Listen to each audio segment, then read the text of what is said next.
નમસ્કાર, હું રાજ. આપ જોઈ રહ્યા છો સ્પાર્ક ટુડે ન્યૂઝ. વડોદરા નજીક આવેલા દશરથ ગામમાં પ્રધાનમંત્રી આવાસ યોજના શહેરી 2.0 હેઠળ ગરીબ અને જરૂરિયાતમંદ પરિવારોના પોતાના ઘરનું સપનું સાકાર થયું છે. દશરથ ગામમાં કુલ 74 લાભાર્થીઓને નવા આવાસની ફાળવણી કરવામાં આવી હતી. ધારાસભ્ય શ્રી ધર્મેન્દ્રસિંહ વાઘેલા બાપુના વરદ હસ્તે લાભાર્થીઓને મંજૂર થયેલા આવાસના લેટર અર્પણ કરવામાં આવ્યા હતા.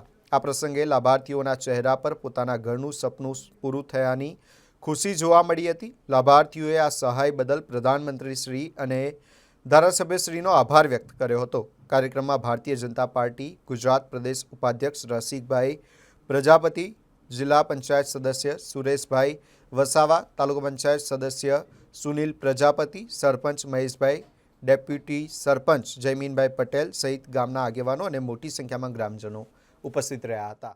આજે અમારા દશરથ ગામ વાઘોડિયા વિધાનસભાનું ખૂબ મોટું ગામ છે. આ ગામની અંદર આવાસ પીએમ પ્રધાનમંત્રી આવાસ યોજનાના ઓર્ડરના વિતરણ પ્રસંગમાં અમારા જિલ્લા પંચાયતના સદસ્ય ભાઈ શ્રી સુરેશભાઈ, દશરથના સરપંચ મહેશભાઈ, ડેપ્યુટી સરપંચ વિજયભાઈ, તાલુકા પંચાયતના સદસ્ય ભાઈ શ્રી પ્રજાપતિ, ગ્રામ પંચાયતના દરેક સભ્યશ્રીઓ, સંગઠનની ટીમ સૌ ભેગા રહીને આજે દશરથ ગામ ખાતે 74 જેટલા પ્રધાનમંત્રી આવાસ યોજનાના ઓર્ડરોનું વિતરણ કરવામાં આવ્યું. આપણા દેશના યશસ્વી વડાપ્રધાન નરેન્દ્ર મોદી સાહેબ સતત છેવાડાના માનવીની પણ ચિંતા કરીને આ ગરીબ માણસો જે ઘર વિહોણા છે એમને આજે ઘરના ઓર્ડરો અર્પણ કરી ત્યારે એમના મોઢા ઉપરથી ખૂબ ખુશીની લાગણી અને માનનીય નરેન્દ્ર મોદી સાહેબને, આપણા દેશના યશસ્વી વડાપ્રધાન નરેન્દ્ર મોદી સાહેબને આશીર્વાદ આપતો આજનો આ કાર્યક્રમ. એમને 74 જણાને ઓર્ડરનું વિતરણ કર્યું અને એ ઓર્ડરના વિતરણ વખતે દરેક ગરીબ માણસ પોતાના ચહેરા ઉપરની ખુશી અમે જોઈ અને નરેન્દ્ર મોદી સાહેબને આશીર્વાદ પણ આપતા અમે જોયા.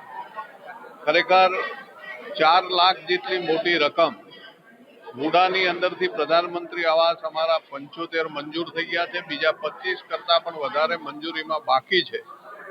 125 જેટલા આ એક ગામની અંદર જ્યારે આવાસ મળતા હોય ત્યારે ખરેખર ગામનું આખું વાતાવરણ ખુશીમય અને આ પરિવાર આખો અહીંયા જે ઓર્ડર લેવા આવ્યો છે એમની જે ખુશી જોઈ એ ખરેખર આપણા દેશના યશસ્વી વડાપ્રધાન નરેન્દ્ર મોદી સાહેબ જ આ કરી શકે.